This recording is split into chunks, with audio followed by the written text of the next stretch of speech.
ভাই কি হয়েছে? ভাই পাশের পাড়ার ছেলেরা খুব মার মেরেছে ভাই, একটা বদলা নিতে হবে ভাই, তুই চ আমার সাথে।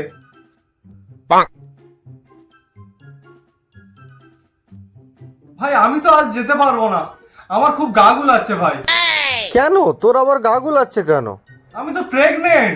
ভাই তুই প্রেগনেন্ট, এটা কি কোনোদিন হতে পারে? ও প্রেগনেন্ট না? তুই জানিস আমার মাথায় কত টেনশন।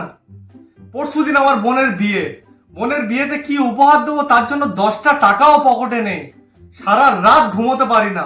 তুই জানিস আমার মাথায় কত টেনশন। কিন্তু তোর তো কোনো বোনই নেই।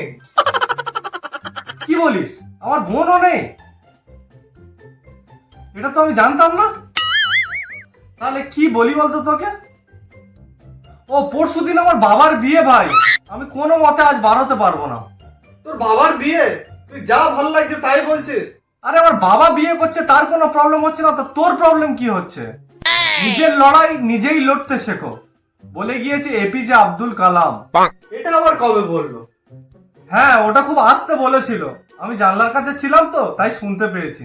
আর ওটা 5 ক্যান করতে বারণ করেছে। হ্যাঁ এইসব কথা শুনে তুই যেন ভাবিস না আমি হালকা ভয় খেয়ে গেছি। আমি খুব ভয় খেয়ে গেছি। আমি সব জায়গায় বুক ফুলিয়ে যাই আর মুখ ফুলিয়ে চলে আসি। ভাই আজ দিনটা চ না আমার সাথে। না ভাই আমি আজ কোনো মতে যেতে পারবো না, আমার খুব পেট যন্ত্রণা করছে, আমি প্রেগনেন্ট ভাই, আমাকে মাফ কর।